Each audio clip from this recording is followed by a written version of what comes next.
Before kings ruled Israel, before prophets spoke God's words, there lived a woman whose name the world almost erased from history. Her story, filled with tears, shame, and devastating silence, still echoes through time like a cry that refuses to fade. She was invisible, the only daughter of Jacob, the lone girl among 12 brothers. While her brothers became warriors and patriarchs, she carried a burden no one wanted to remember, an injustice, a crushing silence, a wound that seemed impossible to heal. For centuries, everyone talked about Jacob, Joseph, and Judah, but who mentioned Dinah? Here's what will shock you. God never once looked away from her. The same God who walked with Abraham heard Dinah's cry in her darkest moment. Even when everyone else fell silent, heaven kept speaking her name. Why was this story buried? Why was such profound pain hidden in just a few verses? And what was God trying to show us through this daughter, whom the world wounded but whom he restored? The truth, Dinah represents every person who's been hurt, silenced, and abandoned, yet continued to be deeply loved by God. Through her, we discover that the Lord doesn't erase stained stories. He transforms them into testimonies of grace. What looked like the end was actually the beginning of a promise. Stay with me until the end, and you'll discover how Jacob's forgotten daughter proved that God never abandons the wounded, and that even in silence, hope still speaks.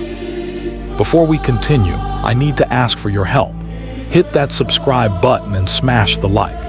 Every single one of you who does this helps us keep sharing these hidden stories of faith, stories like Dinah's that teach us how God writes new beginnings even in the midst of shame. Now let's continue this journey together.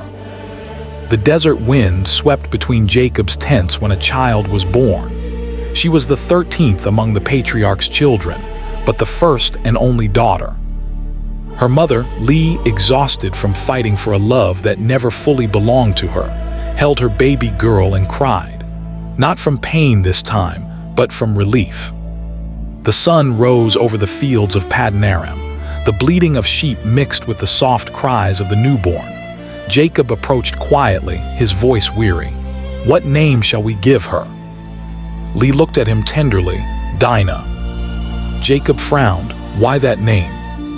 "Because it means justice," she said. "May the Lord bring justice to my weary soul." In those days, names carried destinies.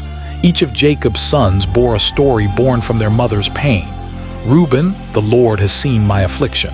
Simon, "God has heard." Levi, "Now my husband will be attached to me." Judah, "This time I will praise the Lord." But when Leah gave birth to Dinah, there was no more fighting, only resignation. She didn't ask for love or victory anymore. She asked only that God would see her heart and bring justice. Leah was a woman marked by rejection. Given to Jacob by deception, she lived in the shadow of Rachel, his beloved wife. While Rachel suffered the pain of barrenness, Leah suffered the pain of bearing children without being loved. Through tears and prayers, she learned that human love is fragile, but God's gaze is constant. And so Dinah was born, daughter of the forgotten woman, granddaughter of Isaac, great-granddaughter of Abraham. A girl with the blood of promise running through her veins, but also heir to ancient wounds. Her cradle was a simple tent surrounded by stones, sand, and the smell of livestock, but a silent promise hung over her. God was writing something men couldn't yet understand. Dinah's early days passed peacefully. She grew up hearing stories about the God of Abraham, about angels climbing and descending ladders of light, about a father who wrestled with the Lord himself until he received a new name, Israel. But between the lines of those stories, the young girl sensed something no one spoke about. In the house of promise, there was also pain, jealousy, and division. Dinah learned to watch and listen early. While her brothers fought over territory and blessings, she hid among the tents, embroidering fabrics and eavesdropping on the servants' conversations. She saw Simeon and Levi, always together, always fierce, ready to defend the family's honor. She saw Judah with his strong gaze and protective heart. She saw Reuben, the restless firstborn who would one day bring his father sorrow. But nobody saw Dinah. The girl grew up silently, learning to be a shadow among giants. She loved the sheep, the sunsets, the distant sound of bells. She loved walking alone through fields where the wind made the sand dance. She was curious, sweet, observant, a sensitive soul among men who lived to fight. One afternoon while Lee was sewing, Dinah asked, "Mother, why does father have so many wives?" Lee sighed, "Because men's love is divided, my daughter, but God's love is whole." "And why did God make me a woman?" Lee smiled sadly, "Because the Lord needed someone to carry all of our hearts." Dinah never forgot those words. They remained in her memory like an ancient whisper, preparing her to understand, years later, that her life would be anything but ordinary. Her name, Dinah, echoed every time someone spoke it, a reminder that God is the judge and defender of the oppressed. And even though she was just a young girl among shepherds, her destiny was woven into God's plan of redemption. Time passed at the pace of the flock. The boys grew into men, learning to negotiate, fight, and protect the tents. Dinah was becoming a woman, watching the moon wax and wane over the desert, wondering if the world beyond the mountains might be different. She saw the caravans from Canaan, the colorful clothes, the dances of foreign women. Within her, a pure but dangerous desire was born, to know what lay beyond what her father allowed. Lee noticed and warned, "Stay close to the tents, Dinah. The world out there is cruel to the daughters of Israel." But Dinah, curious as she was, believed the human heart could also be good. She didn't know that the same world that attracted her would be the one to tear her innocence apart. At night, Lee prayed silently while watching her daughter sleep. "Lord," she murmured, "may her name not be remembered for shame, but for your righteousness." And while the lamp's flame flickered in the tent, it seemed as if God himself answered in the whisper of the wind. "I heard you, woman with tired eyes, and even if the world silences you, I will give you a voice in due time." Dinah grew up with this sacred sense, loved by God but forgotten by men. And so, among the sound of wind and bleating sheep, a story was born that would span centuries. The story of a woman who would be wounded by human injustice but healed by divine justice. But that name, which meant justice, would one day be cried out in the midst of the cruelest injustice, and only then would heaven reveal why she had been called Dinah. "Mother, why does the wind change direction so suddenly?" Dinah asked, watching sand swirl in the air before the tent. Lee looked up from the fabric she was sewing. "Because the wind, my daughter, is like life. It blows where God allows and changes when we least expect it." The days had become peaceful in Canaan. After making peace with Esau, Jacob pitched his tents on land he'd bought near Shechem. The sheep grazed in wide fields.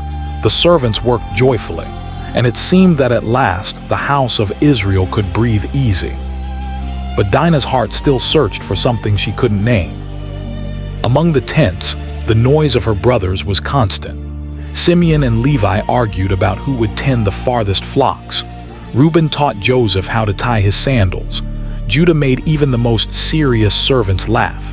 Each one had strength and character, all wanting to prove to their father they were worthy of the blessing. Dinah, the only girl, watched everything in silence. She learned crafts from her mother, spinning wool and baking bread. But what she loved most was listening to the stories Jacob told by the fire at night. "Father, is it true that an angel wrestled with you?"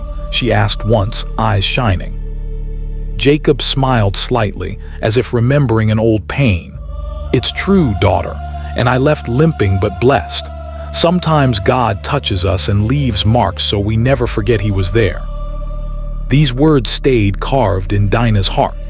Perhaps that's why she saw in her mother's scars and her brother's hardness not just toughness, but memories of encounters with God. The girl grew, and in time transformed into a curious and beautiful young woman. Her face resembled young Lee's, but her gaze held something of Jacob, steady, deep, restless. The days in Canaan were simple. Dawn arrived with shepherds calling their flocks, and dusk came with the smell of burning wood. Stars filled the sky with promise, and ancient songs were sung by servants around the fire. But while everyone seemed content with that rhythm of life, Dinah felt her heart beat faster every time she saw the lights of the city of Shechem in the distance. "Mother, what are the girls like there?" she asked one day while combing her long hair. "They're different from us," Lee replied hesitantly. "They dress ostentatiously, walk freely in the streets, and don't know the God who protects us." "But they seem happy," Dinah murmured. "Not happy, my daughter, just distracted.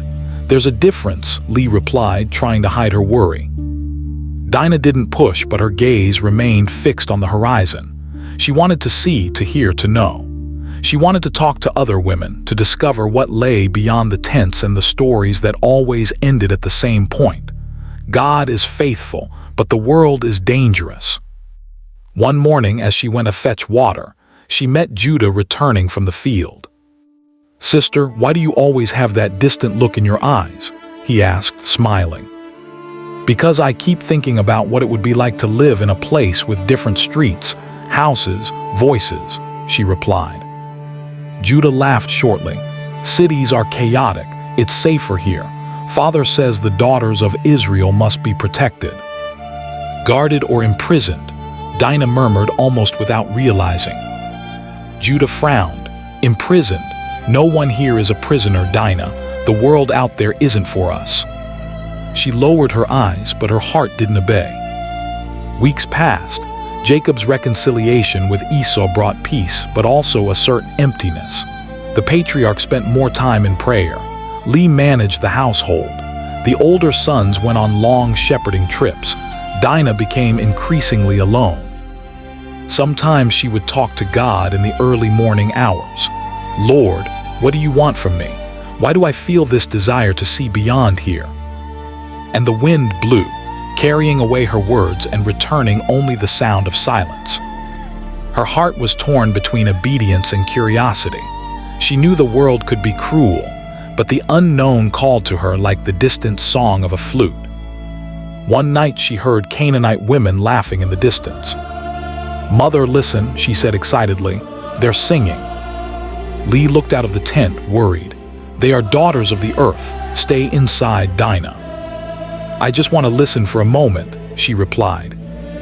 "Listening too much can lead us where we shouldn't go," her mother warned firmly. But Lee's words came too late. Something had already awakened within Dinah. The next day, she walked a little farther with the servants to fetch water. The path descended to a small valley of wildflowers. In the distance, she could see the towers of Shechem. The wind carried the scent of incense and the sound of women's voices. Dinah closed her eyes for a moment and imagined herself among them, dancing, laughing, talking without fear. "One day I'll meet them," she murmured. "What did you say, miss?" asked one of the servants. "Nothing, just talking to myself." That night sleep wouldn't come. Her mother's words echoed. "The world out there is cruel to the daughters of Israel." But there was something stronger than fear, a silent calling, a curiosity that grew like a hidden flame. Dinah's gaze wandered toward Shechem. The lamps flickered inside the tent. Outside, the wind seemed to whisper her name. She took a deep breath, trying to push away the impulse, but couldn't. She felt the time for simply watching was over. "Lord," she whispered, almost in prayer, "would it be wrong to want to see the world you created?" Silence answered, and in that silence, destiny began to move. "Tomorrow, just for a moment, I'll go beyond the tents," she said, gazing at moonlight bathing the dunes. And the wind seemed to agree. "Just one step outside the tent," Dinah murmured, "but sometimes a single step changes an entire life." "Will it really only be for a moment, miss?" asked the servant, holding the clay pitcher by the well. "I just want to see the women of the city," she replied, adjusting the veil on her head. "I promise I'll be back before sunset." The sun rose brightly, scattering golden light over the fields of Canaan. In the distance, The walls of Shechem rose, imposing and vibrant. The city seemed to pulse like a heart, full of voices, smells, and colors that contrasted sharply with the silence of the tents. Dinah took a deep breath. It was as if the whole world was calling her. She walked among olive trees and vineyards, accompanied by 2 servants. Along the way, she saw men selling spices, women with jugs on their heads, children playing in narrow streets. Everything was new, different, fascinating. "I've never seen so many people together," she said, eyes wide. "And that sound, is it music?" "Yes, miss, they play for their gods," replied one of the servants. "So there are many gods here?" Dinah asked. "Many, but none like ours," the other replied in a low voice, afraid of offending. The laughter of Canaanite women echoed through the alleyways. They wore colorful clothes, bright bracelets, sweet perfumes. They looked curiously at the foreign visitor with her fair skin and attentive eyes. "Come sit with us," said one of them, offering fruit. Dinah hesitated for a moment, but curiosity won. She sat down and watched the dancing and conversations. It was a world of freedom, of expansive gestures, of cheerful voices. "Whose daughter are you?" one of the women asked.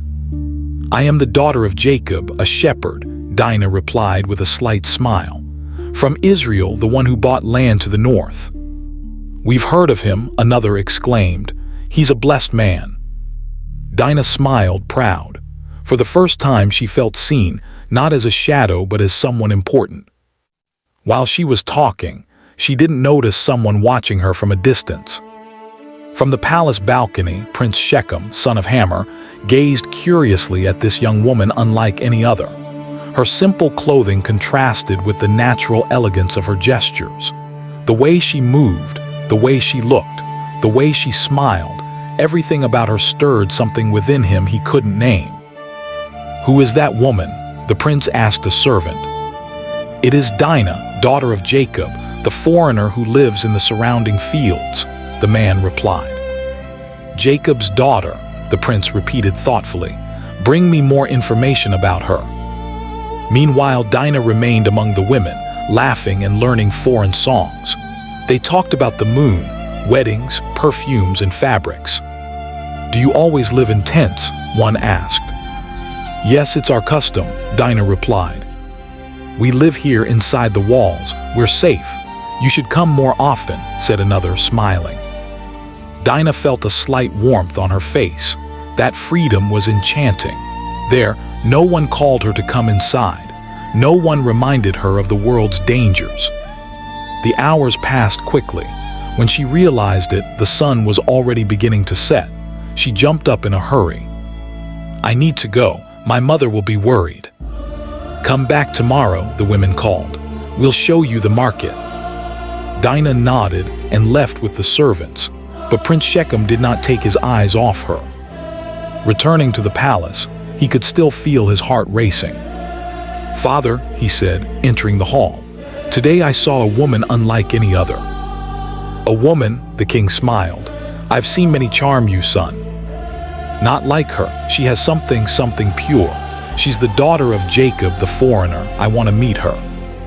Hamor frowned. "The Hebrews don't mix with us." "Then I'll make them want to," the prince replied with a determined smile. Meanwhile, Dinah arrived back at camp, tired but with eyes full of life. Lee was waiting at the tent door. "Where have you been?" she asked, voice tense. "I went to the city, mother.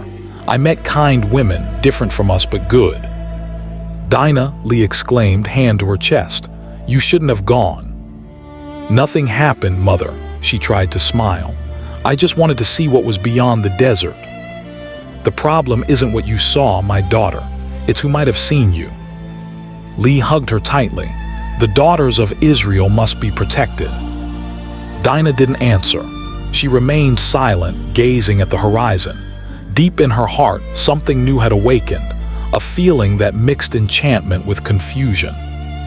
And far away, high on the walls, a man was thinking of her as if destiny had called him by name. In the following days, Dinah tried to continue her routine, but her mind always returned to that city. The colors, the scents, the smiles, everything seemed to call her back. And the prince, consumed by desire, began searching for a way to find her again. One afternoon, while taking fabric to dye with her servants, Dinah passed near the walls again. Suddenly, she heard a voice. "Daughter of Jacob, is that you?" She turned around. It was him, the prince of Shechem. Dinah stepped back, surprised. "Who are you?" she asked, trying to hide her nervousness. "Someone who hasn't been able to get you out of his mind since he saw you," he replied with a steady gaze and calm smile. "I am Shechem, son of Hamor." Silence lasted a few seconds. Dinah's heart was beating fast. "You shouldn't talk to me," she said, trying to keep distance. "My father wouldn't approve." "And what does your heart approve of?" asked the prince, taking a step closer. She looked away. "I don't know." His voice softened. "Dinah, I don't mean to offend you. I just want to know you." She hesitated. Something in his voice didn't sound threatening, but there was an intensity that frightened her. The wind blew strongly, stirring up dust all around. The servants called out, "Miss, we need to go." Dinah turned to leave, but the prince called her back. "Come back to the city tomorrow. I want to show you something beautiful." She didn't answer. She walked back with her heart torn between fear and curiosity. His gaze followed her until she disappeared over the horizon, and without her realizing it, the thread of destiny had already been pulled. "Who was that man, miss?" asked a servant. "Just someone who stared too long," Dinah replied, trying to hide the tremor in her voice. "Sometimes a look seems harmless," Dinah murmured, gazing at the horizon. "But there are looks that God allows only to test how far the human heart can endure." "Why are you hesitating, Dinah?"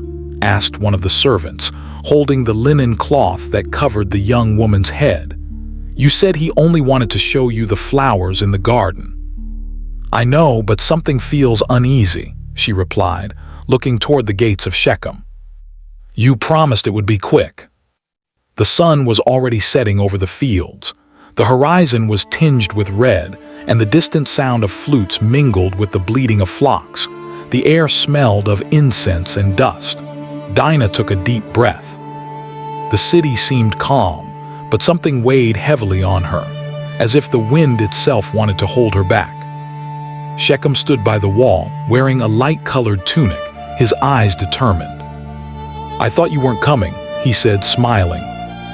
"I came only to see the garden as you promised," Dinah replied firmly, though her heart raced. "Then come, it's just ahead." They walked among vineyards and olive groves. The prince spoke, trying to appear calm, but his eyes betrayed him. There was a mixture of admiration and desire in them. "I've never met a woman like you," he said. "There's something in your eyes that disarms me." "I'm just a shepherd's daughter," she replied, turning her face away. "I'm nothing special." "There's more to you than you realize," he approached slowly.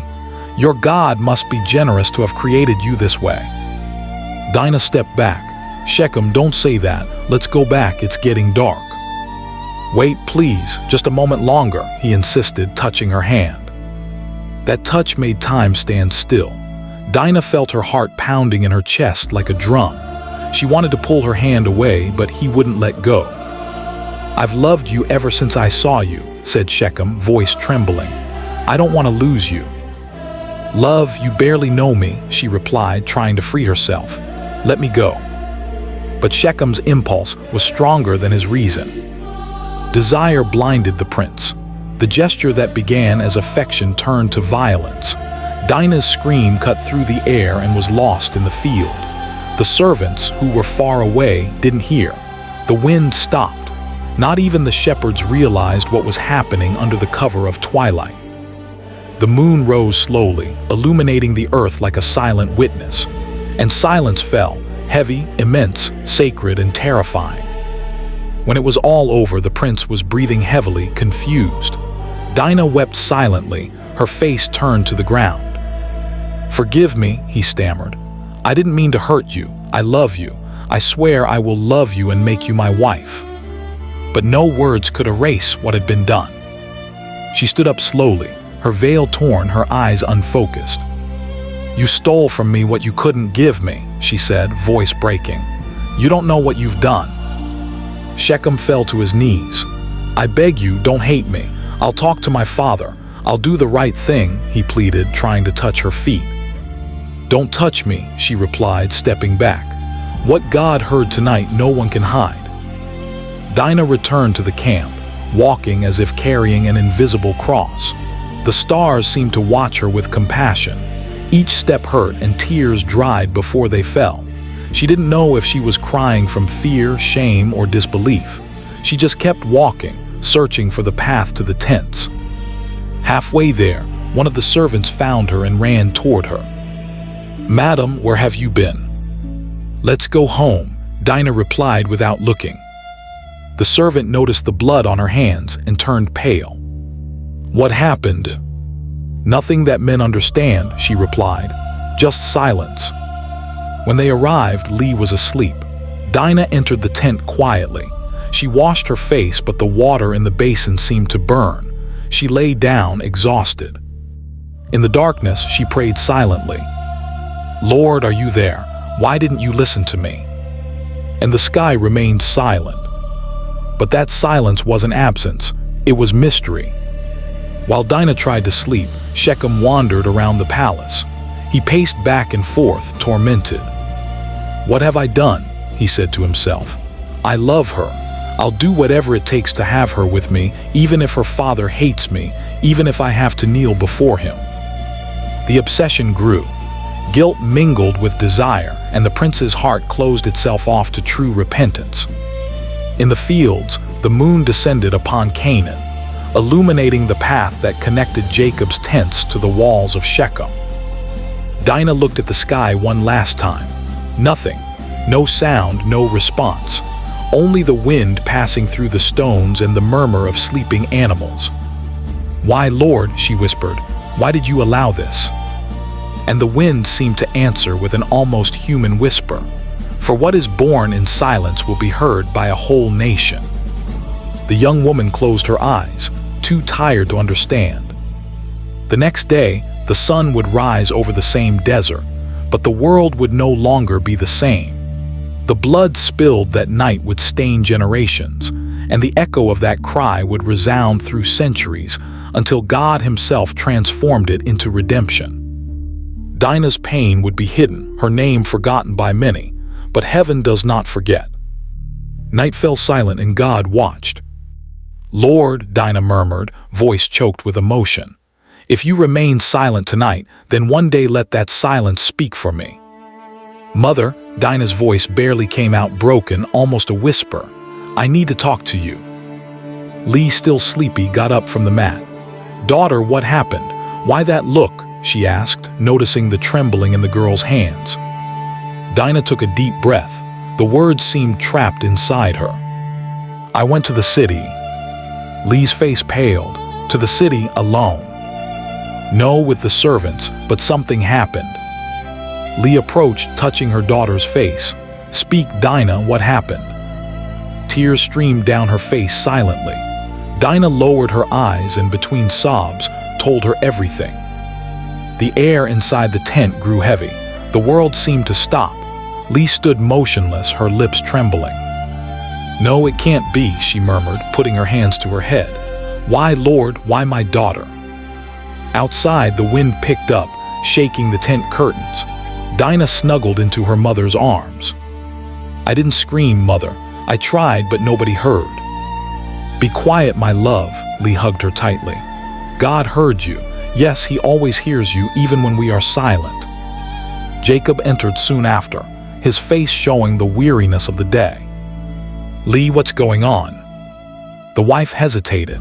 Her gaze spoke louder than words. Jacob understood even before she spoke.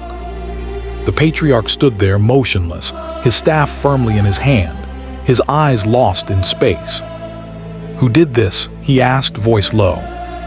"The prince of Shechem," Lee replied. "He took her by force." Silence filled the tent. Jacob closed his eyes and felt the ground disappear beneath his feet. For a moment, it seemed as if he wasn't breathing. "The prince," he repeated weakly. "And where were the servants?" "Too far," Dinah replied through tears. I trusted." Jacob took a few steps back. He sat down, said nothing. Not a scream, not a tear, just silence. His gaze was lost in the shadows, and his soul seemed to age in seconds. Lee knelt before him. "Say something, sir, do something." "If I move a stone now, I will bring war upon us all," Jacob replied softly. "And you're going to let the shame remain in our tent," Lee cried, weeping. "Your daughter's honor has been taken." "I know," Jacob murmured, "but I need to wait. Let the Lord show me what to do." While the father tried to contain himself, Dinah's brothers were still far away, tending the flocks. But the servants whispered. The news spread like wildfire among the tents. When Reuben found out, he dropped his staff. Simeon and Levi looked at each other with eyes burning with anger. "Did he do this to our sister?" Levi asked, gritting his teeth. "He did," Simeon replied, "and he's still alive." "Then he won't live much longer." Levi stood up, clenching his fist. As evening fell, the brothers returned. They entered Jacob's tent one by one. The patriarch was still sitting, looking at the floor. "Father, is what we heard true?" Simeon asked. Jacob took a deep breath. "Yes." Silence fell. Then Levi approached his sister. "Dinah, did he hurt you?" She nodded, unable to speak. "Are you sure it was him, the prince?" Simeon insisted. She cried, "Yes." Levi looked at his brother. "Then there's nothing to discuss." "Levi," Jacob tried to say, raising his hand. "Father, there's no point in talking," Simeon interrupted. "He touched Israel's daughter." "I know, son, but we need wisdom." "Wisdom?" Levi turned around. "God's justice doesn't need words, it needs action." Jacob remained silent. Inside him, pain and fear fought. He knew that any rash action could destroy the house of Israel, surrounded by powerful nations. But the sons weren't thinking about politics. They were thinking about blood. Dinah huddled in the corner of the tent. Lee covered her with a cloak and sat beside her. "Mother, will father hate me?" she asked weakly. "Never, my daughter," Lee stroked the young woman's hair. "You are innocent. It was the world that erred, not you." Night fell. Outside, the men murmured in groups. The flames from the torches illuminated faces filled with rage. Simeon sharpened the blade. Levi prayed softly, asking God to guide him in his vengeance. "Brother Jacob hesitates," said Levi, "but I will not hesitate." "Neither will I," Simeon replied. "Let Shechem learn what it means to touch the daughter of Israel." Lee listened, terrified. "You're not going to do anything crazy," she shouted, running toward them. "Enough pain in this house already." "Mother, he needs to pay," Levi replied without looking back. "Pay with more pain, is that what you want?" Lee cried. "Blood for blood," Simeon raised his eyes. "Our sister's blood is already crying out from the earth, Mother. Someone needs to answer." Jacob came out of the tent and stood before them. "Enough," he shouted, voice echoing. "Nothing will be done until I speak to Hammer." "Talk," Simeon said sarcastically. "Are you going to talk to the man who dishonored our sister?" Jacob approached, standing firm. "I am the patriarch of this house, and God will judge me if I act out of season." Silence returned, but it was a tense silence, filled with suppressed anger. Inside the tent, Dinah was crying in her mother's arms. "Mother, why has God become quiet?" she asked. "Has he forgotten me?" Lee looked up, eyes welling with tears. "No, daughter," she held the young woman's hand. "God never forgets. Sometimes he is silent, but it's only because he is preparing something we don't yet understand." Outside, Simeon and Levi walked away, talking in hushed voices. "Father can be silent," Levi said, "but we can't." "Not until Israel's honor is restored," Simeon replied. The night wind blew through the tents, extinguishing some of the torches. Lee closed her eyes and murmured, "Lord, do not let the hatred of the sons destroy what remains of us." If the father chose silence, brother, Simeon said, gaze hard, then the blood will speak for him. Horsemen are coming, father, Reuben warned from the tent entrance. They're coming from the city of Shechem. Jacob lifted his eyes from his staff, his face hardened. Let them come. Let them speak before the God who sees all, the patriarch replied in a firm voice. Dust rose on the horizon. 4 men came riding camels adorned with fine cloths. Leading them rode a man with a gray beard and calculating gaze, Hammer, the ruler of Shechem, father of the prince who had wounded Dinah. Behind them came Shechem himself, head bowed, his royal robe torn in a sign of repentance. Leah watched from afar, her heart heavy. Dinah, still frail, remained inside the tent, lying down and silent. Simeon and Levi stood motionless, hands clasped, eyes burning. When the foreigners arrived, they dismounted from their camels and bowed before Jacob. Peace be upon you, Jacob, son of Isaac, said Hammer, attempting a respectful tone. I have come in the name of my son, Shechem, and in the name of my people. Jacob remained silent. He merely nodded slightly, as if allowing the other to continue. My son, Hammer looked back, made a terrible mistake driven by passion, but his heart is bound to your daughter. He loves her and wishes to make her his wife. Simeon clenched his fists. Levi stepped forward, but Reuben grabbed his arm. Jacob kept his gaze fixed, expressionless. We want to ask your permission, Hammer continued, to unite our families in alliance. Let your daughters be ours and our daughters be yours. Let your sheep graze alongside ours. Thus we will live as one people. For a moment, silence reigned. The wind rustled the tent curtains, and the distant sound of sheep seemed to come as an answer. Jacob took a deep breath but said nothing. It was Levi who broke the silence. And you think, stranger, that gold and peace can wash away the blood of shame, he said in a low, cold voice. Hammer swallowed hard. I'm not asking for payment, I'm only asking for reconciliation. Reconciliation, Simeon laughed scornfully, between one who fears God and one who profanes his name.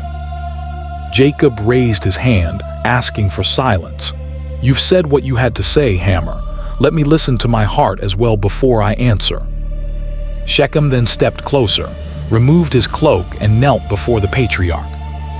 I have sinned, he said. I do not deny what I did, but I swear before your God that I love Dinah. I do not want forgiveness. I want union. Ask for whatever you want, lands, silver, flocks, and I will give it to you if you allow me to marry her. Leah, hidden behind the curtain, covered her mouth to stop crying. Dinah, lying down, closed her eyes. Each word sounded like an open wound. Jacob watched the young man kneeling. There was something sincere in his words, but the weight of sin was greater than any promise. The patriarch turned his gaze to Simeon and Levi. What do you say, children of Israel? He asked in a neutral tone. Levi took a deep breath. May the Lord judge between us and them, he replied. But if they want an alliance, let them first show fear of the living God. Simeon added, let them purify themselves. Let every man in the city of Shechem be circumcised as a sign of respect to the God of our father. Hammer seemed to hesitate. Circumcised all men, everyone. Everyone, Levi replied firmly. Only then can we believe they truly desire peace. The ruler exchanged glances with his son. Shechem nodded, resolute. So be it, said the prince. No price is too high to have her with me. Then go back to your city and keep your word, Jacob said gravely. When everyone is circumcised, we will speak again. Hammer bowed his head. That's what we'll do. The men mounted their horses again and rode off. The sound of their hooves slowly faded into the desert. Leah entered the tent, her face pale. Jacob, what was that? She asked. Are you going to let him come back? I didn't allow anything, woman. I just let time take its course as God wills. But what if it's a trap? Then the Lord himself will be our defense, replied the patriarch, looking outside. The man who dishonors a daughter of Israel will not escape divine justice. While Jacob spoke, Simeon and Levi silently walked away to the edge of the camp where the wind was strongest.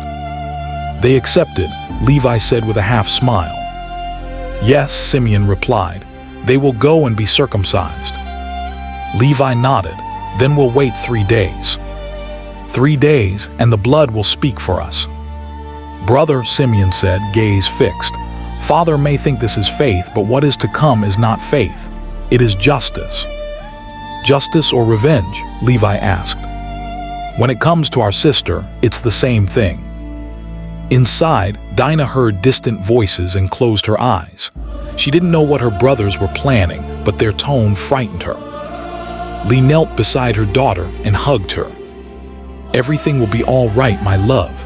God is with us. Mother, Dinah whispered, what if men's forgiveness is a lie? Lee took a deep breath. Then the Lord will reveal what is hidden behind their words. Outside, twilight was falling. The sun hid behind the mountains, tinging the sky red, the same red that in a few days would cover the land of Shechem. 3 days, Levi, Simeon said coldly, and when the 3rd day comes, forgiveness will have another name. Is everything ready, brother? Levi asked, adjusting his leather belt as the sun rose behind the mountains. Yes, Simeon replied. They believe that tomorrow we will be one people. Little do they know that this covenant does not come from God. Jacob's camp was silent. The women tended the flocks. The servants cleaned the jars. And Dinah remained tucked away in the tent, unaware of what her brothers were plotting. Jacob, weary, prayed alone. He asked God for discernment, but the sky seemed too quiet. That same day, the men of Shechem gathered in the city square. Hammer, the ruler, stood on a stone and addressed the crowd. Men of Shechem, the sons of Jacob are making a covenant with us. Their daughters will be our wives, and our daughters will be theirs. We will have peace and prosperity. A murmur spread among the people. And what is the price of this alliance? Asked one of the elders. Hammer raised his arm. The price is simple. All men must be circumcised as a sign of loyalty to their God. For a moment there was silence. Then voices began to agree. If this unites us with the Hebrews, it's worth it, said a merchant. Yes, they have many herds and lands, replied another. We will be stronger together. The people applauded. Prince Shechem smiled, believing God's blessing was near. While the city prepared for the rite, Simeon and Levi watched from afar on a hill. They actually believed it, Levi said, his contempt barely concealing. That's how men's pride becomes a trap, Simeon replied. Justice begins when the deceiver is deceived. Justice or revenge? Levi asked, hesitating for the first time. Simeon took a deep breath. The difference lies in the heart, brother, and mine has been wounded too much to distinguish one from the other. In the afternoon, Hammer and Shechem returned to Jacob's camp. They brought gifts, fine fabrics, perfumes, olive oil, and silver. Jacob received them seated, flanked by his sons.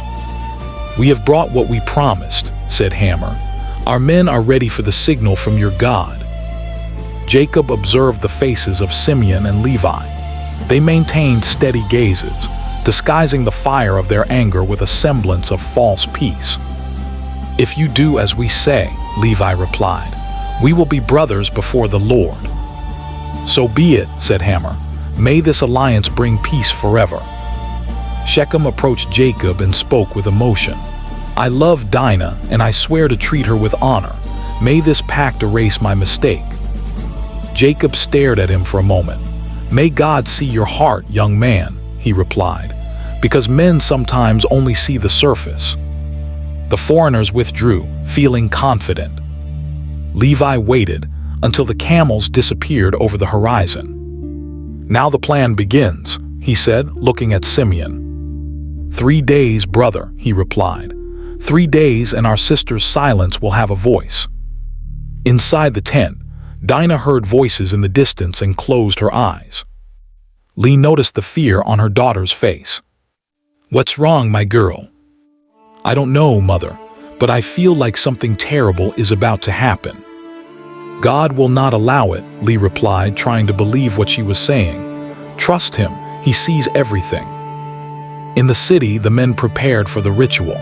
The sound of tools echoed through the streets.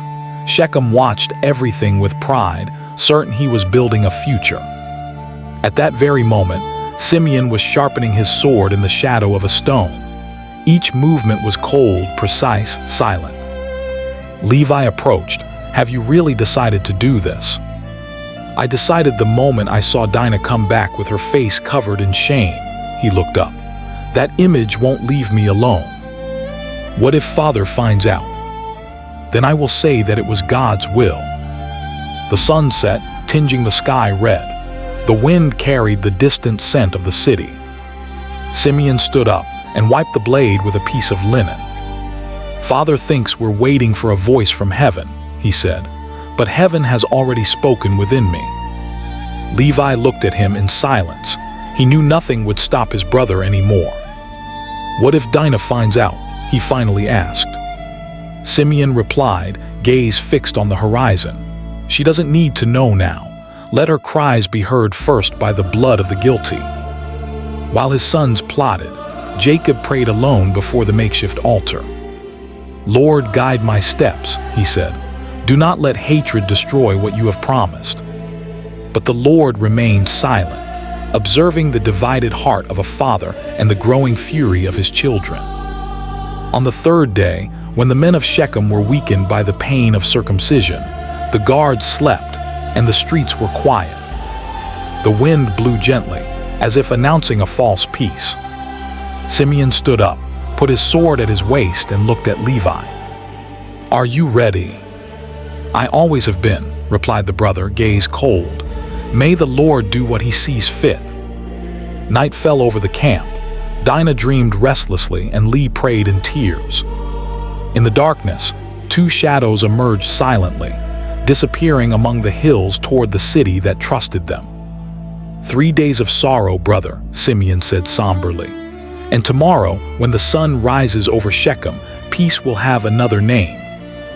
"It's time, Levi," Simeon said softly, as the cold wind cut through the silence of early morning. "I know," replied the brother, fastening his sword to his belt. "Today, the land of Shechem will feel the weight of justice." The moon was still high in the sky when the two emerged from their tents. No torches were lit. Only the pale light of the sky guided their steps. The sound of their sandals on sand was the only noise. The other brothers slept, and Jacob prayed alone, unaware of what was about to happen. At the top of the hill, Levi looked out over the sleeping city. The walls were quiet, the gates ajar. "They are weak," he murmured, "all wounded by circumcision. They will not raise their hands." "Then now is the time," Simeon said. "Not even God himself will stop the sword tonight." They descended the stones in silence until they reached the first walls. The smell of incense mingled with that of fresh blood. Inside, the men of Shechem groaned in pain. No guard watched the gates. "How ironic," said Levi with a half-smile. "Circumcised by the faith they pretended to have, and they will die without knowing that the faith they swore was merely bait," Simeon replied. They entered the deserted streets. The houses were dark, and only the distant sound of groans broke the air. The first man they saw was trying to get up, clutching his stomach. Levi looked at him without pity. "Through our sister's tears," he murmured, "the sword will speak." The blow was swift. The dry sound of steel echoed off the walls. Simeon advanced down another street, striking the second, the third, the fourth. Blood spread like a river over the stones. The moon, a silent witness, reflected the glint of the blades.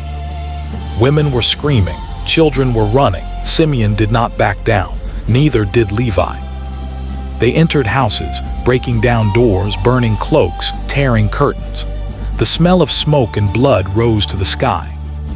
In the palace, Hammer awoke, startled by the sound of screams. "What is this?" he asked, trying to stand up. A servant entered, trembling. "Sir, it's the Hebrews." Hammer grabbed his sword, but it was too late. The door burst open, and Simeon emerged, covered in blood. "The father of Shechem," he said, looking at him. "The man who bargained for the honor of Jacob's daughter." Hammer raised his sword. "Listen, young man, I wanted peace." "Peace cannot be bought with deceit," Simeon replied, and the sound of the blow resounded like thunder. In the next room, Shechem awoke to the noise. He staggered, wounded, and found Levi at the door.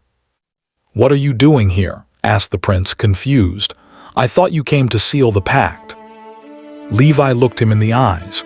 "I came to seal it, yes, but with blood." Shechem stepped back. "Why? I loved your sister. I wanted to make amends." "What is done with passion but without purity destroys. It doesn't heal," Levi continued. "And love born of guilt doesn't redeem the shame it caused." The prince tried to say something, but the blade had already fallen. Outside, flames were spreading. Simeon came out of the palace and saw Levi standing there, gaze fixed on Shechem's body. "Is it done?" he asked. Levi nodded, but his face was pale. "Yes, but inside I feel like something died with me." Simeon wiped the blood from his sword. "Don't think, just feel the duty fulfilled." The other brothers, hearing the commotion, arrived and found the city in ruins. Reuben looked horrified. "What did you do?" "Justice," Simeon replied. "This isn't justice, it's a massacre," Reuben shouted. "Father will never accept it." "Whether father accepts it or not," Levi said, turning his back. "At least now the earth has heard the cry that Dinah kept in her heart." Back at camp, Dinah stood at the entrance of her tent, gazing at the horizon. The wind carried the distant scent of smoke. "Mother, what is that smell?" she asked. Lee tried to hide the truth, but her eyes betrayed her. "It's the city, daughter, Shechem." Dinah lowered her head. "What did they do?" "Nothing we can undo," Lee replied, voice trembling. Dinah walked to a nearby rock. She stood in silence, watching the sun rise. The clouds turned red, as if the sky itself were weeping. She remembered her father's words, "I will wait for God's timing." But now she saw that the men had not waited. Simeon and Levi arrived later, sweaty and covered in blood. Jacob was waiting for them at the tent entrance, his face somber. "What did you do, children?" he asked. Levi replied without lowering his eyes, "We did justice." Jacob took a deep breath, trying to contain his anger. "Justice? You have made my name hateful among the peoples. They will come against us." "Let them come," said Simeon. "It is better to die fighting than to live with the shame of our sister." Jacob turned around, distressed. "You don't understand. God's justice never springs from the fury of man." Levi lowered his gaze. "Then may he forgive us." Night fell again over Canaan. Dinah stayed outside, gazing at the stars. In her chest there was no relief, only emptiness.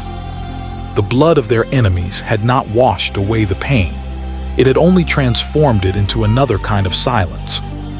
Lee approached, covering her with a cloak. "Daughter, come and rest." "I can't," Dinah replied, eyes welling with tears. "The sound of the swords is still inside me." The wind blew and the campfire flickered. Far away, the city burned, and the echo of screams mingled with the sounds of the desert. "Mother," whispered Dinah, looking at the dark sky, "is the silence of God worse than the cries of men?" "What have you done, my sons?" Jacob's voice echoed through the camp as the sun rose, reddened like an open wound. Simeon and Levi were still covered in dust and blood. Their swords, now sheathed, dripped with the remnants of the previous night. Levi lowered his head. "We did what needed to be done, Father." Jacob took a step forward, his face contorted with despair. "Was that necessary? You destroyed an entire city. You killed Hammer, Shechem, and all the men of that land." Simeon stared at him intently. "They touched our sister. The honor of Israel could not be bought with silence." Jacob raised his staff. "And now their blood cries out from the ground. What answer shall I give to God?" The entire camp was in uproar. Servants carried fabrics, vessels, and animals taken from Shechem. Women and children wept, brought as captives. Reuben tried to organize the chaos, but the smell of smoke and blood made the air heavy. Leah watched from afar, embracing Dinah, who trembled silently. "Mother, why did they do that?" Dinah asked, voice choked with emotion. "For love of you, daughter," Leah replied, weeping. "But love without wisdom becomes a sword." "So it was me who brought this pain on myself." Dinah lowered her head. "It's all my fault." "No, my daughter," Leah held her face. "The fault lies with the sin, not with the one who suffered." Jacob looked at the camp, at the scattered plunder, and felt his heart tighten. "You have troubled me, Simeon and Levi," he cried, eyes brimming with tears. "You have made me odious to the inhabitants of this land. The Canaanites and Perizzites will unite against me, and I and my household will be destroyed." The brothers remained silent. Levi clenched his fist, trying to hold back tears. "Were we unfair?" he asked. "What should we have done, Father? Pretend nothing happened?" Jacob took a deep breath. "You have confused justice with vengeance. God is the one who judges, not man. Now the blood of Shechem will cry out against us." While the servants finished gathering what remained, the camp filled with murmurs. Some feared retaliation, others applauded the courage of Jacob's sons. But the patriarch isolated himself. He sat before the makeshift altar and covered his face with his hands. "Lord, what shall I do now?" he murmured. "I tried to wait for your voice, but my children ran ahead of your will." Inside, Dinah remained silent. The voices outside seemed distant. Leah covered her with a cloak and whispered, "Rest, daughter. The Lord can still transform pain into mercy." "What if he doesn't want to?" Dinah asked, tears welling in her eyes. "What if he remains silent forever?" "God is never silent forever," Leah replied. "Sometimes he waits for the right moment to speak." Simeon entered the tent, hesitant. "Mother, I need to see her." Leah stood up, her harsh gaze unmistakable. "Haven't you done enough already?" "I just want to say that I did it for her," the son replied, looking at Dinah. "I couldn't bear to see her humiliated." Dinah watched him sadly. "Brother, what you did didn't bring back my honor. It only took away the peace of our home." Simeon tried to answer, but his voice failed him. He left in silence, leaving only the sound of heavy footsteps on the sand. Outside, Levi approached Reuben. "Father will never understand," he said, gazing at the distant hills. "He understands more than he lets on," his brother replied. "He only fears that the blood of the dead will bring more war upon us." "War," Levi sighed. "Perhaps that's exactly what's coming." Evening drew to a close. The sun bathed the tents in golden light, and weariness weighed heavily on everyone. Jacob gathered his sons before him. "Listen to me," he said in a grave voice. "The surrounding nations will know what you have done. They will come against us, and we will have to flee."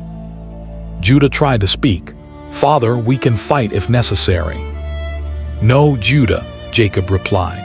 "The battle that is coming is not with swords, but with hearts." Dinah listened to her father's words and felt her chest tighten. She left the tent and looked at the horizon. The mountains seemed distant, shrouded in mist. "Lord, what do you want from me?" she whispered. "How many more will bleed because of my pain?" Behind her, Levi watched in silence. "You don't understand now, sister," he said, "but one day you will. The shame he brought upon you did not go unpunished." "But the price was too high, Levi," Dinah replied. "And no amount of blood, neither his nor anyone else's, will make me forget that night." Leah approached the two of them. "That's enough, my children," she hugged them. "Let this night end here." But Jacob's distant gaze showed that the burden would not end anytime soon. That night, no one slept peacefully. The sound of the wind seemed to carry ancient voices, laments and murmurs of a burned city. Dinah closed her eyes, but she saw blood in every dream. Jacob, prostrate before the altar, asked God for guidance. "If you are still with me, show me the way. Do not let my home perish in the desert." The wind blew strongly, shaking the tent fabric. A flame flickered and almost went out. Lee, awake, watched the light flicker. "Lord, if you are still with us, speak, even if it's just a whisper." But the only sound was that of the desert, calm, cold, and heavy like fear. "Father," Dinah said softly, looking at the nearly extinguished embers, "does God still speak when the ground is covered in blood?" "Father, are you still awake?" Dinah asked, seeing Jacob sitting at the entrance of the tent, his eyes fixed on the almost extinguished embers. "Yes, daughter," he replied without looking away. "When the heart is heavy, sleep flees." The morning wind blew cold. The camp still smelled of ash and regret. The men were exhausted, and the women were trying to rebuild their routine. The massacre at Shechem had left a silence deeper than any night in the desert. Dinah approached and sat next to her father. "Are the brothers asleep?" Jacob asked. "They sleep, but they have no peace," she replied.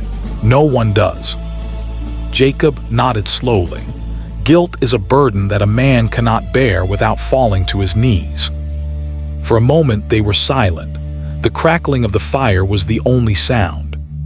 Then Jacob closed his eyes. The wind stopped, and in the midst of silence, a soft yet powerful voice pierced the air. "Arise, Jacob.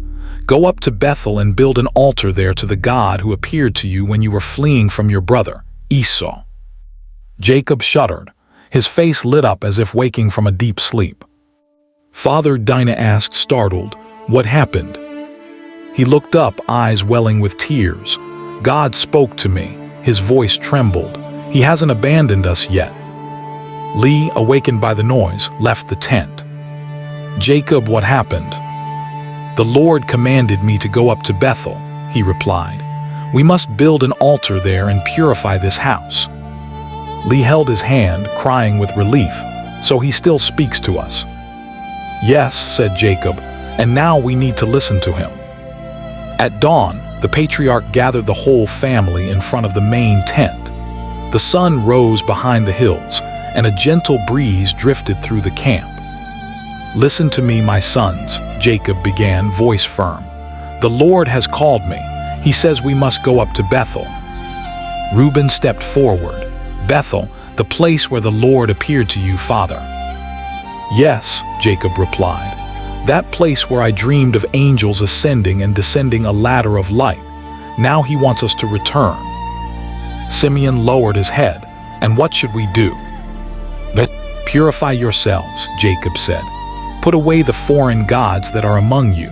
Wash yourselves and change your clothes. The Lord does not dwell where there is defilement." Lee looked at the women who had been brought from Shechem.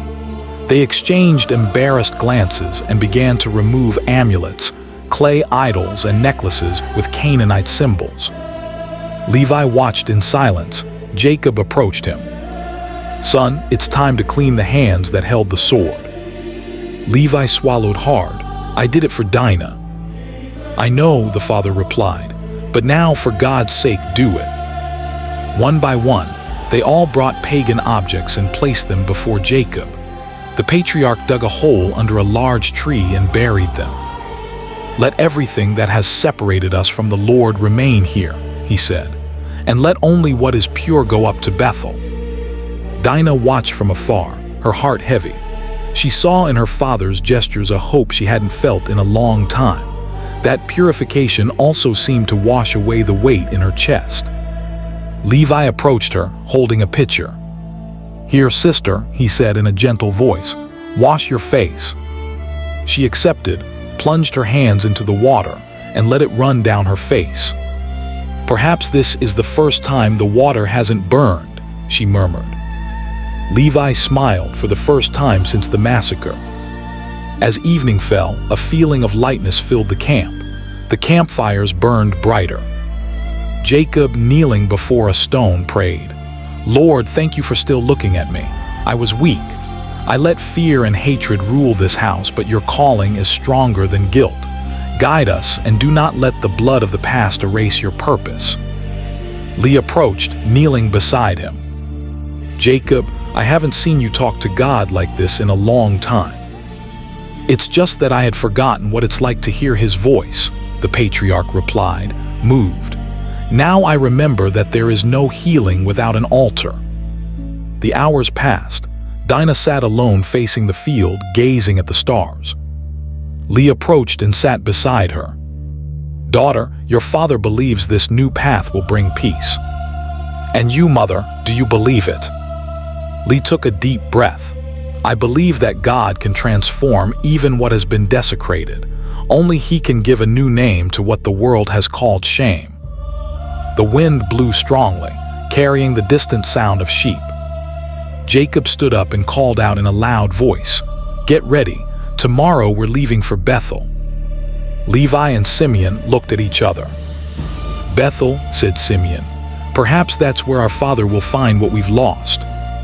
Or perhaps that's where God shows us how broken we need to be before we can be healed," Levi replied in a grave voice.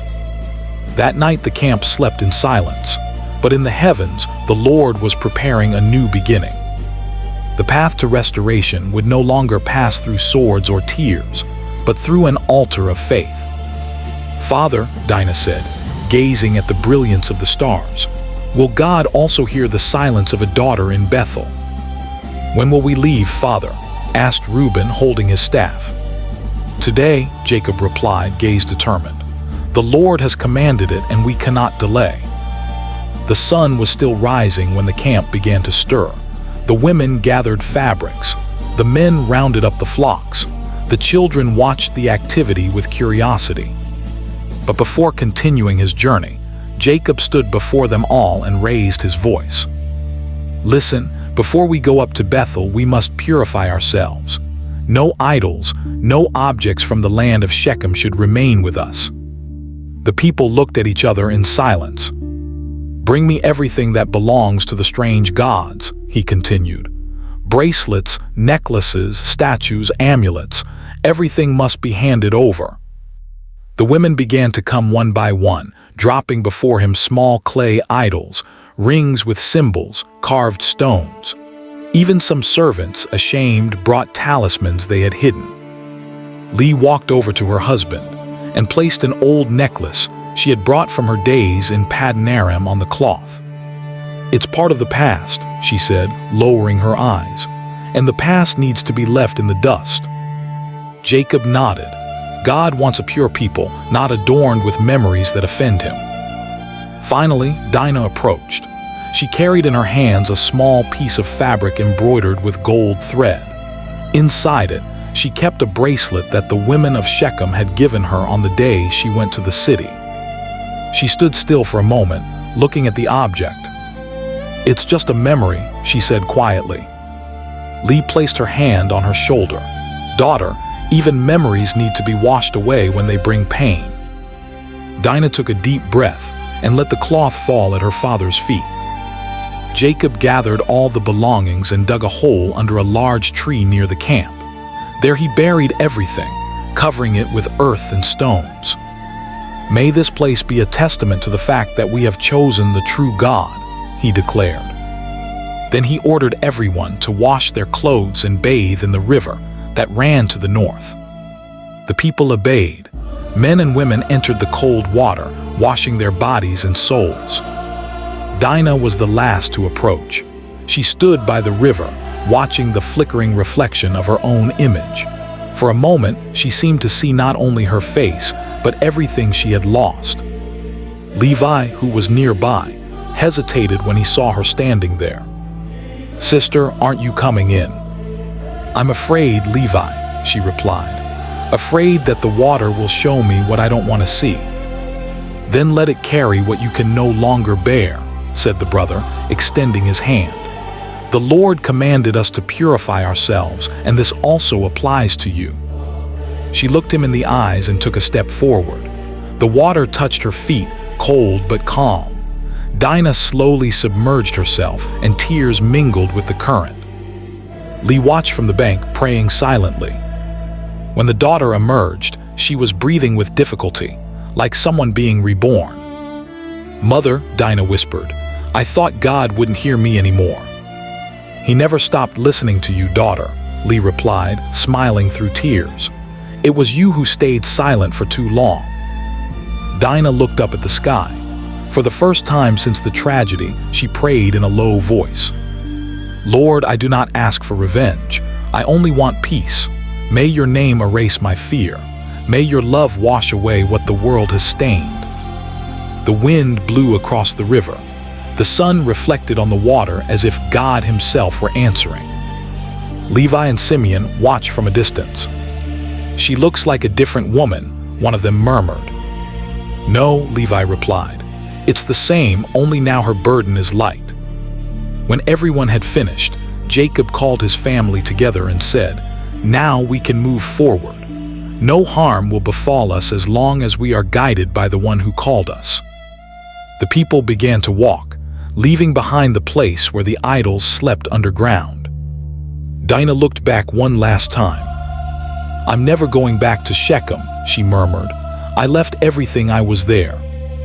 Lee, standing beside her, smiled. "And from now on, you will be what God wants you to be."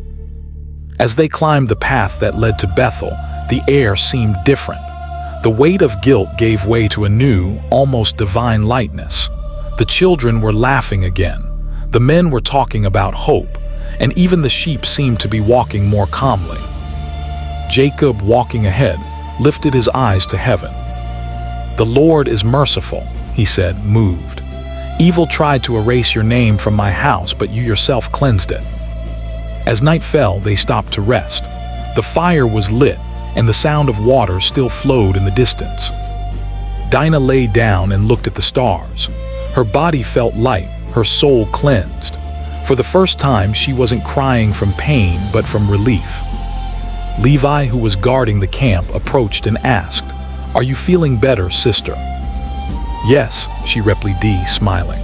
"I feel as if God has washed not only my body, but also my voice."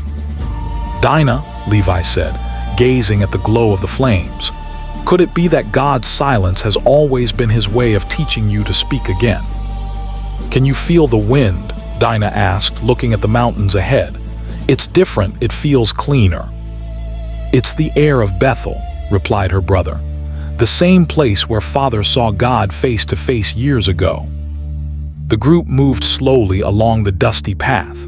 The sun gilded the horizon, and each step felt like a memory being left behind. The herds walked in silence, and tired children gazed curiously at their destination. Jacob walked ahead, leaning on his staff. His gray beard fluttered in the wind, and his unwavering gaze was a mixture of fear and hope. "We're almost there," he said, stopping before a hill. "There. It was there that the Lord appeared to me when I was fleeing from Esau. I was a lonely man, and he promised to be with me. And today, even with so many mistakes, he has kept his promise." The crowd stopped. No one dared speak. The silence felt like reverence. Jacob knelt and began to gather stones one by one. "Here I will raise the altar to the God who has never abandoned me," he declared. Lee approached and placed a stone next to the others. "This will be the place where God will wipe away our tears." Simeon and Levi brought more stones, their hands heavy from work. "Father, what will you call this altar?" Levi asked. Jacob lifted his face, gaze fixed on heaven. "El Bethel," he said in a firm voice, "the God of the house of God." They all watched him in silence. Dinah, standing behind her mother, felt her heart pounding. She had avoided looking up to heaven for so long. Now, standing before that altar, something within her was awakening, an ancient memory, an echo of faith that still lived. Lee realized, "Daughter, come here, help your father." Dinah hesitated. I don't know if I can." "Of course you can," replied her mother. "This altar is for all those who have fallen and been raised." With slow steps, Dinah approached. The stacked stones reflected the sunlight, and the wind blew stronger, as if inviting her soul to kneel. Jacob looked at his daughter. "The same God who found me fleeing will also find you in your pain. He is the God of second chances." Dinah knelt beside him. Tears streamed down her face uncontrollably. Father, sometimes I thought God had forgotten me. Jacob placed his hand on her head. I used to think that too, daughter, but I've learned that God never forgets. It's we who stopped listening. With trembling hands, Dinah touched the altar. The stones were cold, but inside she felt warmth, a presence gentle and alive. She closed her eyes, and the world seemed to fall silent around her. Suddenly, a voice, gentle and steady, sounded within her. I saw you, daughter, even when everyone else was silent. Dinah opened her eyes, startled. She looked around, but no one had spoken. Lee watched her, smiling as if sensing a miracle. Mother, did you hear? Dinah asked, voice trembling. What, daughter? A voice. It wasn't like a man's voice. It was as if God himself was speaking to me. Lee held her hand, overcome with emotion. Then he finally broke the silence. Jacob stood and offered a sacrifice on the altar according to the custom of the ancients. The scent of incense rose to the heavens, and the wind seemed to respond with a gentle murmur. The patriarch raised his hands. Lord, you are the God of Bethel, the God of promises that survive shame. Today I consecrate this house, this family, and this daughter before you. The people repeated in chorus, Amen. The sound echoed through the hills. Dinah wept silently, but her weeping was now soft. She watched the sacrificial fire rise and thought about everything she had lived through, the fear, the pain, the silence, the guilt. For the first time, everything seemed to have a purpose. Levi approached and touched her shoulder. Do you feel anything different? Yes, Dinah replied, smiling through tears. I feel that God still calls me by name. And what did he tell you? Asked the brother. He saw me, she replied, looking up at the sky, even when no one else could see. Jacob watched his sons and wife around the altar. The fire crackled, illuminating their tired faces. He smiled like someone who has finally found peace. This altar is not just made of stones, he said. It is made of repentance and new beginnings. As the sun set, the family remained gathered around the altar. The glow of the flames reflected in their tears, and the air seemed filled with divine presence. Dinah closed her eyes and prayed softly. Thank you, Lord, for giving me back my voice. The wind blew again, and she had the feeling she heard a reply. Your voice wasn't lost, daughter. It was being healed. Father, Dinah said, gazing at the moonlit altar, what if the God of Bethel still has more to say to me? Did Father fall asleep? Dinah asked softly, sitting near the now dimming fire. Yes, Lee replied, pulling her cloak over herself. He's tired. Today the altar gave him back what guilt had taken away. The camp at Bethel was quiet. The torches flickered in the wind, and the starry sky stretched across the plain like a silver mantle. The brothers slept in a circle close to the tents. The only sounds were the sheep in the distance and the rustling of leaves. Dinah gazed at the altar, which still glowed, its stones warmed by the last flame of the sacrifice. Mother, sometimes I wonder, does God only speak to men? Lee smiled, eyes half closed. God speaks to those who listen to him, daughter. But I waited so long, and he didn't answer. Perhaps he was waiting for the moment when you had the courage to listen. Dinah remained silent. The wind passed gently, ruffling her hair. Her mother's words kept echoing, the courage to listen. Levi appeared from the shadows. Can't you sleep? He asked, sitting next to his sister. No, she sighed. I keep remembering everything. What happened? Everything. Everything? Guilt, anger, fear. Levi looked at the fire. We're alike then. I also lie down and see the faces of the men I've killed. Dinah stared at him, surprised. I thought you weren't sorry. Yes, I regret it, he replied, voice breaking. I just don't know how to fix what's already been done. She placed her hand on his. Perhaps it can't be fixed with force, Levi, but with forgiveness.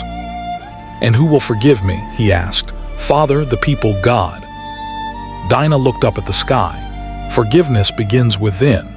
It's the only way God has space to speak." Levi lowered his head. "Then there's still hope for me." "There always is," Dinah replied, smiling slightly, "because God's silence is also hope." He stood up and looked at the horizon. "Good night, sister," he said, turning away. "Thank you for reminding me of that." "Good night, Levi," she replied, watching him disappear into the shadows. She was left alone. The fire died down and darkness fell almost completely. Dinah lifted her face and gazed at the stars. Each one seemed to shine brighter, as if the sky itself were listening to her. Slowly she began to pray. "Lord, I know I sinned by doubting you. I thought your silence was absence, but now I see it was waiting. I waited for your voice, but you waited for my heart." Tears fell, but they were gentle, clean, without despair. "If you still see me, if there is still a trace of purity in me, then receive this prayer. I don't want revenge nor glory. I only want your name to be greater than my pain." The wind blew harder, stirring up dust all around. The fire reignited for a moment, as if an invisible hand had revived it. Dinah felt a shiver run down her skin. "Is that you, Lord?" she whispered. "Are you here?" The air seemed to grow still. A profound silence enveloped everything. But inside her, something stirred, an unexpected peace beyond words. She closed her eyes and heard not a voice, but a feeling, a certainty as gentle as the touch of a breeze. "I never left your side." Dinah took a deep breath. For the first time, she wasn't afraid of the silence. Lee, half awake, looked at her and saw her daughter's face illuminated by the starlight. "Are you all right, my daughter?" "Yes, Mother," Dinah replied calmly. "I think I understand now what God wanted to teach me." "And what was it?" "That sometimes his silence is the purest form of communication." Lee smiled and lay down again. The fire went out completely, leaving only the glow of the sky. Dinah continued looking up, feeling her heart beat in the same rhythm as the wind. She thought of her brothers, of Jacob, of Shechem, and of all that was in the past. There was no way to erase the pain, but there was a new sound inside her, the sound of faith. It was as if finally the void had been filled. Dinah lay down on the cloak and looked one last time at the altar. A shooting star streaked across the sky, and she smiled. "Thank you, Lord, for teaching me to listen." The wind responded with a gentle breeze, almost a caress. And in that instant, she knew God was there, not in thunder nor in fire, but in the healing silence. "Mother," Dinah whispered before falling asleep, "I think I understand now that the greatest miracle is not hearing God speak, but finally letting your heart listen." "Did you sleep well, daughter?" Lee asked, seeing Dinah emerge from the tent as the first rays of sunlight touched the altar stones. "Yes, Mother," she replied, smiling serenely. "I think for the first time I slept peacefully." The morning air was fresh. The altar at Bethel still held the scent of the previous night's incense. Jacob stood praying, his arms raised while the rest of the camp prepared to continue their journey. Dinah approached slowly. "Father, may I pray with you?" Jacob turned around, visibly moved. "Of course you can, my daughter, come." She knelt beside him. The words didn't come out aloud. It was her heart that spoke. She felt light, as if the weight of the years had stayed in Shechem. After the prayer, Jacob laid his hand on her head. "When I saw you born, Lee said that God had done justice. Today, I see that she was right. You are a sign that God never abandons the wounded." Dinah smiled, tears discreetly streaming down her face, "And I thought it was just a name." The day wore on. While the servants were taking down the tents, Levi and Simeon came to their father. "Father, the people from the surrounding area didn't attack us," Simeon said. "They even seem afraid of us." Jacob nodded. "It's not fear, it's the hand of God upon this house. He himself protects us." Levi looked at Dinah and lowered his head. "Father, forgive us for what we did in Shechem." Jacob sighed. "God's forgiveness has already begun. Now let him guide you." Later, when everyone was resting, Dinah stood alone by the altar. The wind blew, ruffling her hair. Suddenly, she heard a soft sound like a distant chant. "Who's there?" she asked, turning around. "Nothing, just the wind." Still, a different kind of peace filled the place. She closed her eyes and heard within herself the same voice she had heard the night before. "I gave you a new voice, not to mourn the past, but to comfort those who still mourn." Dinah took a deep breath. She understood. The pain that had silenced her would now be the instrument to heal others. She stood up and began to sing softly, a simple, improvised song full of faith. Lee stepped out of the tent and stopped, overcome with emotion. "That voice," she whispered, "I haven't heard you sing in so long." "Because before I sang out of joy, Mother," Dinah replied. "Now I sing out of gratitude." The brothers approached. Simeon stood still, surprised. "It seems like a different time, doesn't it?" he murmured. "No," Levi replied. "It's the same time, only redeemed." The song spread throughout the camp. Children and women gathered around, and soon everyone was singing together. The sound rose to the mountains of Bethel like a living offering. Jacob looked up to heaven and said in a loud voice, "Lord, what was shame you have transformed into praise. The wound has become a testimony." Dinah continued singing until the sun began to set. Each note seemed to stitch together a piece of the story that suffering had torn apart. When she finished, she knelt before the altar and in tears said, "Father of Bethel, if one day someone hears this song, may they also feel your love in the midst of pain." Lee hugged her daughter. "Now I understand, Dinah. God's silence was just the interval before your voice was reborn." "Mother," said Dinah, gazing at the horizon, "what if this new voice isn't just mine, but the beginning of something that God will reveal later?" "Time has passed quickly, hasn't it?" Dinah asked, watching the sunset over the hills. "Yes, daughter," Lee replied, voice serene, "and God has sustained us through every season." Years had passed. Bethel was now far away. The camp stood on new land. The tents were larger, and Jacob's sons had their own flocks and families. Jacob, now elderly, rested more but still retained the steady gaze of one who carried ancient promises. Dinah approached her father's tent. He was sitting in the shade, his staff in his hands, gazing at the horizon. "Father, everyone is gathered. They want to hear your blessings," she said sweetly. Jacob nodded slowly.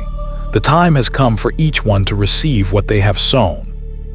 The sons gathered around the patriarch's bed. The air seemed thick, heavy with memories.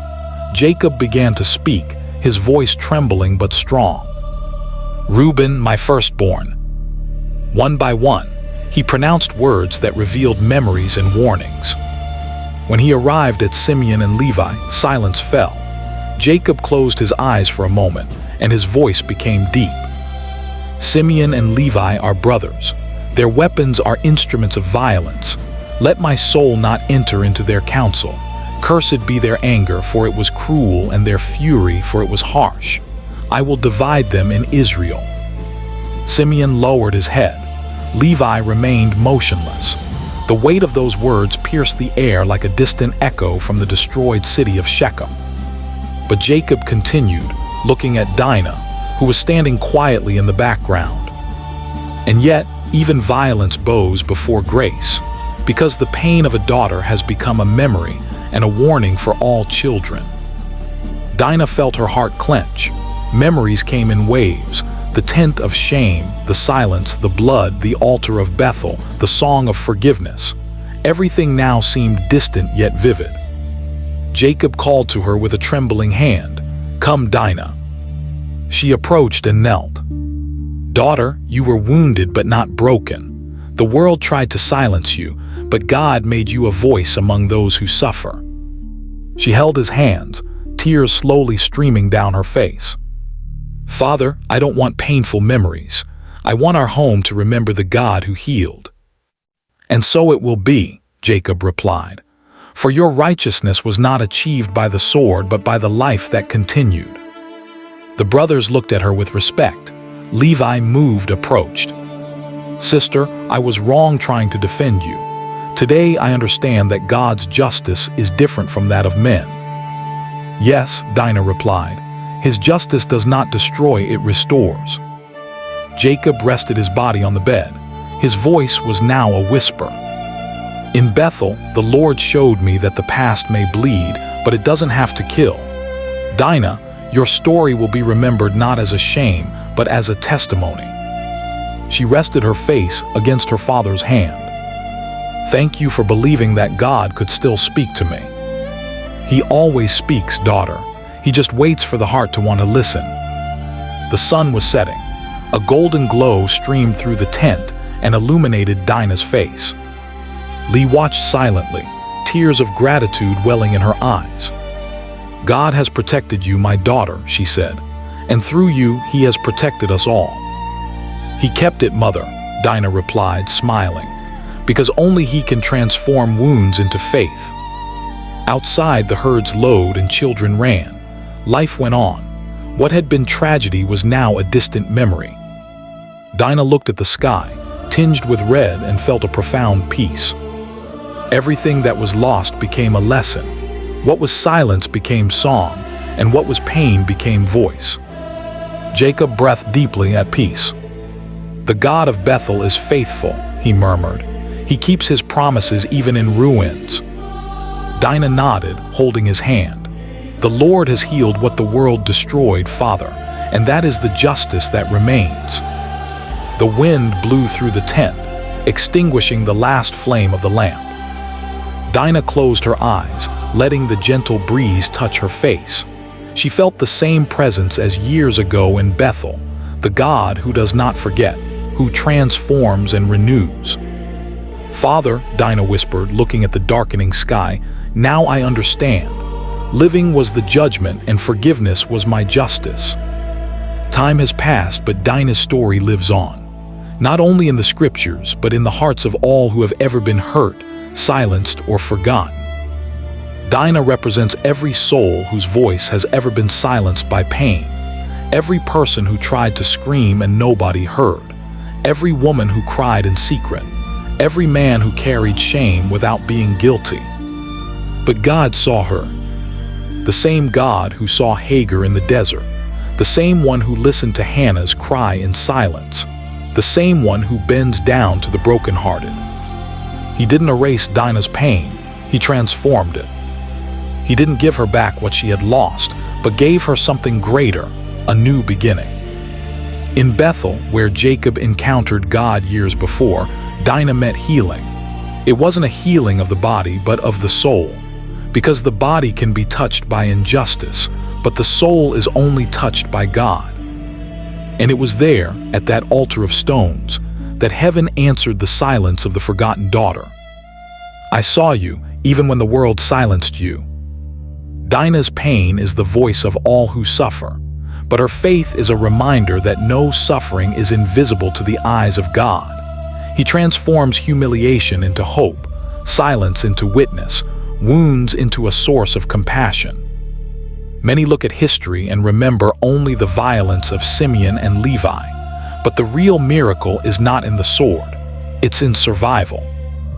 Dinah lived, and for her, living was the greatest act of faith. She teaches us that justice is not about destroying those who have hurt us, but about keeping walking, healed from within, until God Himself becomes our comfort. Today, when we look at the pain we carry, we can remember Dinah, because she is the portrait of those who suffer but do not give up, those who lost something but found God in the midst of the ruins, those who have learned that divine love is stronger than any shame. And if the world tries to silence your voice, remember Dinah. Her silence echoed for generations, and in that echo, God Himself spoke. The secret to Dinah's story is this: her silence was the way God chose to shout to the world that He never abandons the wounded. Life can hurt us. Time can silence us. The world can forget us. But there is a God who hears what has not been said, who understands what has not been explained, and who transforms each tear into a new beginning. Whatever your pain may be, take it to the altar. Because in Bethel, the God of Dinah still heals, still speaks, and still transforms silence into salvation. Now it's your turn. If this story touched your heart, don't keep it to yourself. Click that subscribe button right now and hit the like button, because every single subscriber helps us continue sharing these powerful, hidden stories of faith that the world needs to hear. Stories like Dinah's that prove God never forgets the broken. Share this video with someone who needs to know they're not alone in their pain. Comment below and tell us, what part of Dinah's journey spoke to you the most? Your story matters.